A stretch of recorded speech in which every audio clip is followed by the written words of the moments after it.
It's my pleasure to welcome the Reverend John Young, who was our minister for a good and fruitful decade. I won't repeat the very good outline of his past activities that you found in the e-blast, but simply to say that I appreciate so much his enduring friendship and wise counsel, and the way that he kept our church connected to the community, and particularly the links he's forged with other religious leaders within our community, and the way that he and his wife, Kathleen, were always a loving presence among us. So here now, John Young. Hi again, friends. I invite you to close your eyes for a few minutes and remember the first time you entered a Unitarian Universalist community or congregation. Were you a child entering with your parents? Were you a young adult looking for a believable spiritual home? Or for a church where deeds were more important than creeds? Were you part of a young family looking for a place that had a children's religious education program where the children could ask questions and learn to make their own thoughtful and compassionate decisions? Or were you entering a Unitarian Universalist congregation for the first time as a mature individual going through some decisive transition in your life, or seeking people you could openly share your opinions and concerns with, or hoping to discover some soulmate? I first entered a Unitarian Universalist church in Wichita, Kansas, as I began college. I'd grown up with free-thinking, nonconformist, lower middle class parents who were not churchgoers. And that first experience in a UU congregation was a revelation. Here was a place where I could believe what was going on and where I felt that congregation might help me to mature and accomplish my dreams for fulfilling life. Each Unitarian Universalist congregation is different, for we are an association of independent congregations, not a centralized bureaucracy bound by hierarchy or dogmas. Some of our primary meeting places look a lot like a church. Others hardly do at all. Some UU churches are churchy, and all other services are more like a party or a rally. Some congregations don't want a ministry. Others hardly know what to do when they don't have one. Many of our congregations are small. Most have between 100 and 300 members. We have no mega churches and only a few with more than 600 active members. We are dedicated to joining together as free individuals, which is a breath of fresh air for most people who stay with us, for they want to freely be who they are. Our congregations are full of nonconformists, intellectual or activist spiritual outcasts who ask hard questions and are more ready than most people to express unpopular opinions and support minority individuals. However, quite a few people visit a UU congregation, attend occasionally, but don't get to know very many people and then stop coming and never join. Over 1 million Americans consistently answer questionnaires identifying themselves as Unitarian Universalists, but also consistently our denomination has only about 200,000 adult members. Some individuals come here to a Unitarian church to meet a romantic partner or find a coffee or drinking friend they can talk with, and they find someone here and that takes care of it. A few come to be married, to mourn a dead relative or celebrate their baby, and that takes care of their need, and that's okay, that's life. Any organization or institution has to expect that some people's needs for them will prove ephemeral. However, most individuals who come and don't end up staying leave us because they are too easily disappointed. The fact that we welcome diversity means that we get diversity. Each Unitarian Universalist congregation has some challenging individuals who want to be welcomed and accepted for who they really are. But many people don't actually want to welcome other people that are quite different from them in some way about which they are uncomfortable. For instance, a lot of UUs have college educations or even graduate degrees. And so many of us are sometimes uncomfortable with people who appear uneducated according to our standards or experiences. That's too bad. We lose some good people. Some people expect their own minority stances to be celebrated, but are surprised that every Unitarian Universalist isn't woke, or a Democrat, or a progressive, or a vegan, or an agnostic, or thinks like they do. When I was your minister, a lovely couple came to church, dressed for church in the best Jacksonville fashion, carrying Bibles and wearing crosses. And some of our members were neither comfortable nor welcoming. A few remained uncomfortable even after the husband in this couple had served as your president for 2 years, very capably, while he was a full-time national union official. That's a shame.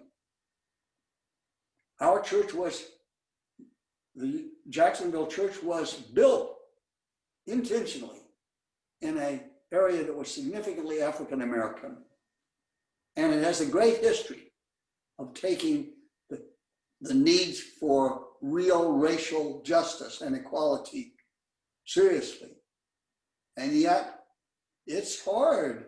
It's hard for many of us to accept people that don't pretty much fit the model for who we are and what our friends are.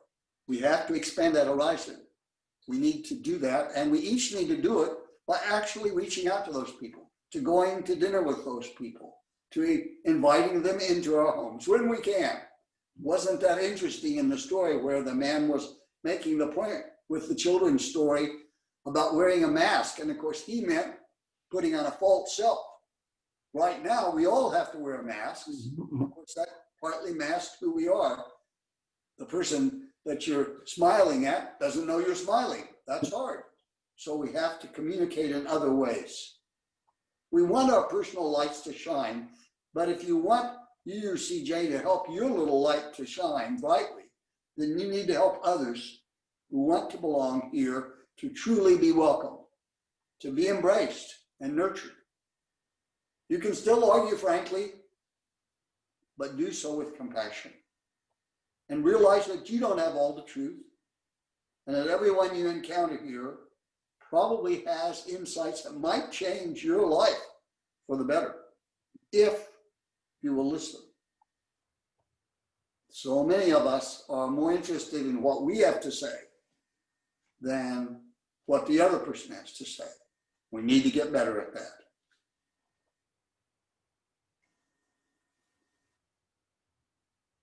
So if we're hoping to be welcomed, then we have to learn to welcome others and befriend others as we wish to be when we first entered the Unitarian Universalist community.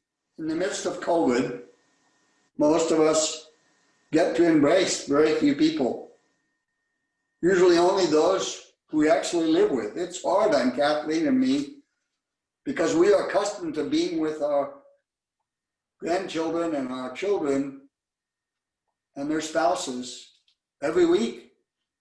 Right now, we can only get together outdoors and without touching, although the grandchildren give us a face-away fanny hug before we part. It's a strange time for everyone, but particularly for the millions of people who live alone. Did you know that now almost 1/3 of the people in the United States live alone? So one thing that we can all do is reach out by phone and email and text and FaceTime and Zoom with people that we know are living alone, because they need us more than ever. And I think you'll find that that time is well spent for you too. Please close your eyes and think back to when you first felt that you were fully involved and accepted within a chosen Unitarian Universalist congregation. Did it happen when you joined? Or when you got active with a committee or activity? Perhaps when you became good friends with a longtime member, or had a home visit from a congregational leader? Or was it a great time at a church party or at a particularly meaningful service or ceremony? For most of us, it takes months. For some of us, a year. As your working minister, I held monthly new UU sessions, and at those I would find out as much as I could about the person that was coming for the first time or for an early time, and why they were attending, what they were looking for. And then I would connect them with several of the people in the church whom I thought they would find helpful or stimulating, perhaps even become friends with. Perhaps I tried to move them forward toward joining and getting involved in other activities besides Sunday services, because that's how you help someone to become fulfilled in any organization. After they joined, I visited them at their homes and got to know their children and their spouse. If they had a family, activists in your congregations could be doing that post-COVID, even when you don't have a settled minister, and you could be doing it now, like getting people's names and phone numbers and emails and contacting them. Reaching out to new people is what it takes. How many UCJ members living alone have you called in the last month? Could you find out who has started Zooming Sunday services and call them? As you probably wish someone had reached out to you when you first started attending a UU church. That's what I hope you understand about being embraced by others and wishing to feel that you are part of one strong body. It's up to you. You need to be present. You need to be receptive. You need to be involved and stay involved. Life simply does not work well if we don't learn how to move from I and me and mine, my needs, my problems, my hesitations, to we, to becoming a genuine part of a real community. You won't always like everyone or agree with all that happens or be totally elated or deeply comforted by every Sunday service. You will need to find your own niches within your chosen congregation. Follow up with those you believe might become your soulmates, and realize that if you have soulmates outside the congregation, you could invite them to the services. You could invite them to the activities, bring them along to the next party. You can take your community and make it part of the UUCJ community. You have to be present, and you have to be patient, and you have to be persistent. If this congregation is important to you, then don't you deserve to share it with receptive neighbors, friends, and colleagues? I know some of you think you don't have any people that would be receptive. I know during our 10 years, we'd put up political signs and people would come around and quietly whisper to one of us, well, I'm with you, but I'm afraid to, say so. Well, come on, some of those people are, they're Unitarian Universalists in spirit. You just need to bring them along. Sometimes we need to learn to be as evangelical as our Pentecostal or Southern Baptist siblings.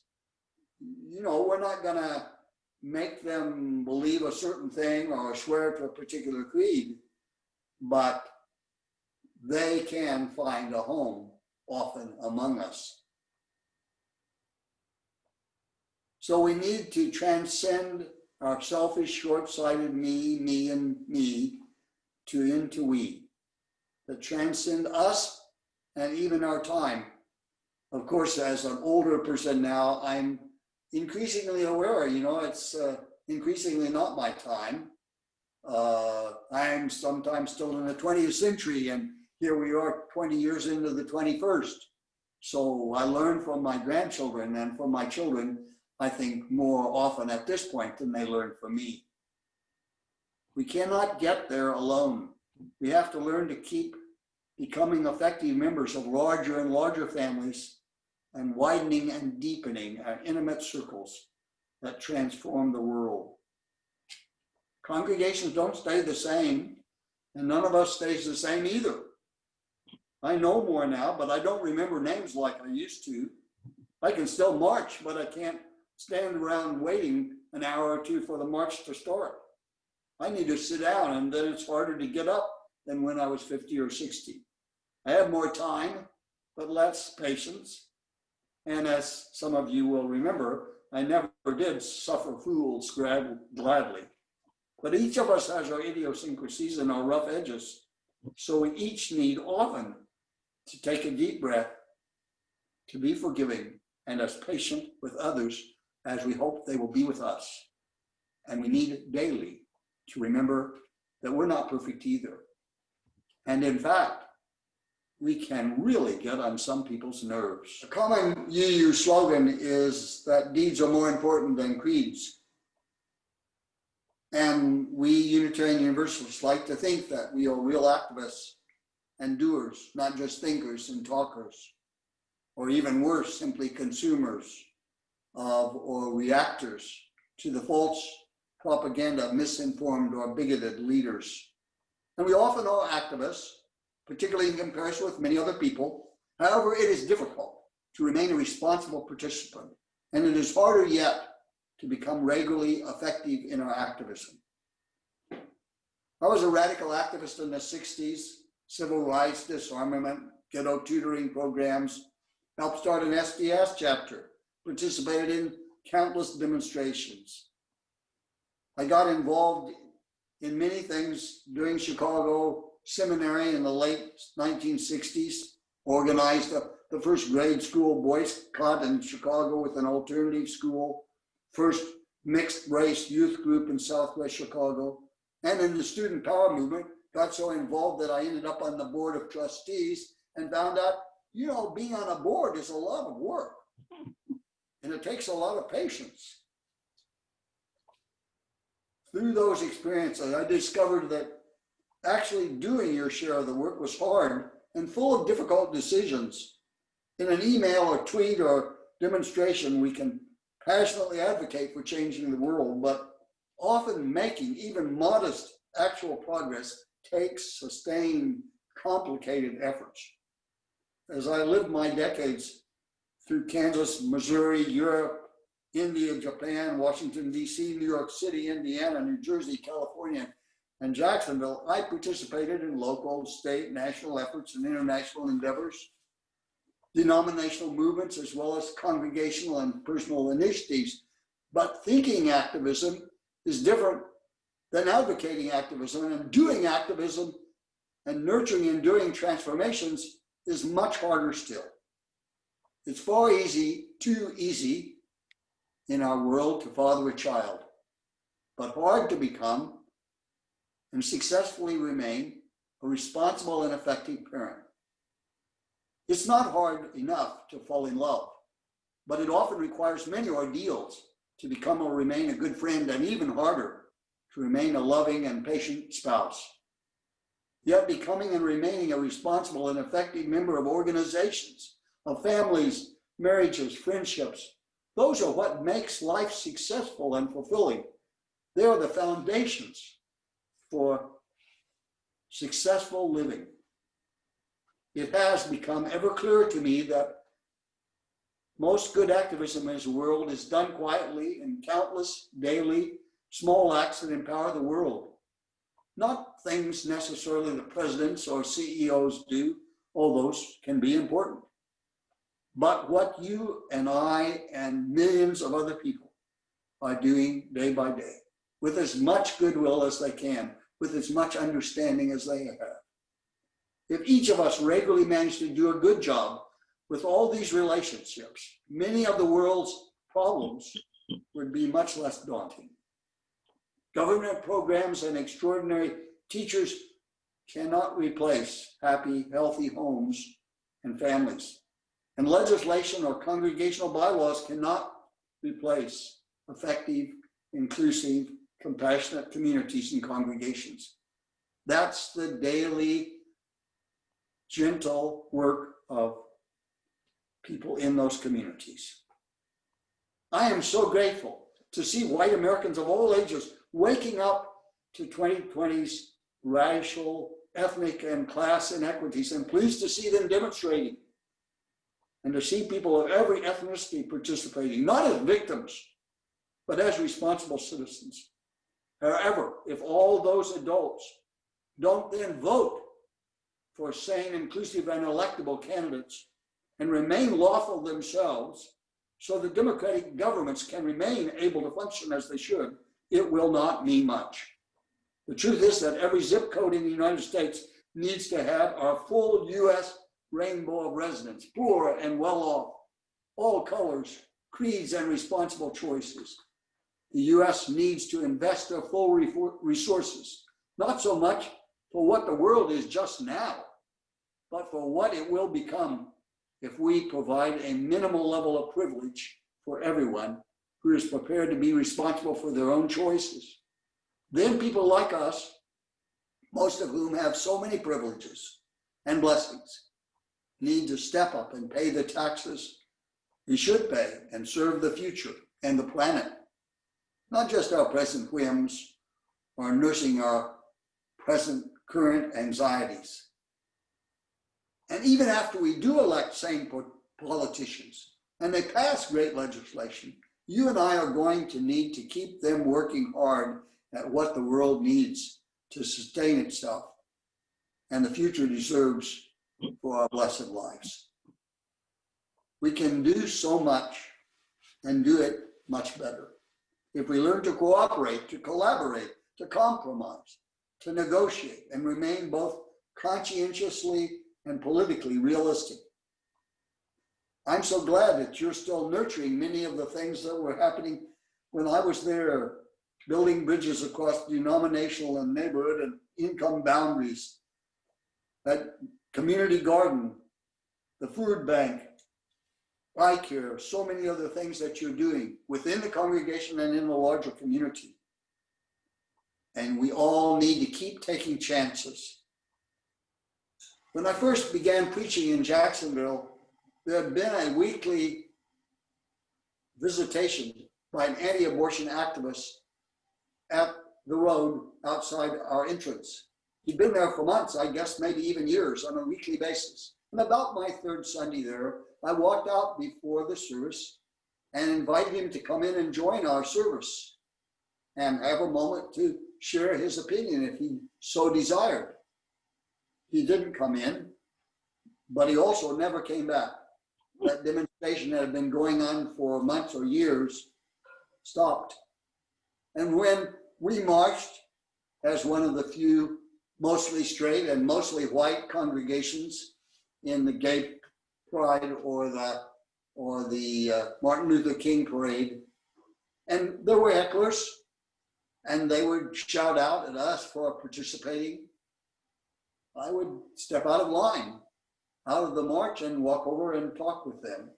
I doubt if I changed their opinions or made them see the light, but it cut down the tone, it cut down the anger, it created a different vibe in the march and in the people. You can do that. You know, you're not gonna always change minds. They're not going to change parties and vote your way or be saved according to you or me, but they can be changed if we will have the courage to reach out to people that we're uncomfortable with. We cannot hope to change the world with a yard sign or a friendly talk or a great letter to the editor, but we need to do all those things, and with even greater consistency and energy. But even more importantly, we need to do and properly value the ordinary work of responsible, effective activists in creating, nurturing, and empowering these communities of soulmates that have always been and will always be what changes the world and sustains us, the good earth, for the better. Now get out there and vote for candidates that will govern with sanity and actually nurture a democracy that serves the vast majority of our great nation. And then support them with your own special light for the world and with your strong participation in and support for the organizations like UCJ that can change and will again make us a light to the world. May our arms and hearts and actions embrace a wider and more diverse group of neighbors with love than we thought we could do. May we find the gratitude we owe life daily and use that energy to empower the full resources we have gained from life to deepen our actions for the greater good and for humanity's future beyond our own little light and lives. Blessed be, my friends.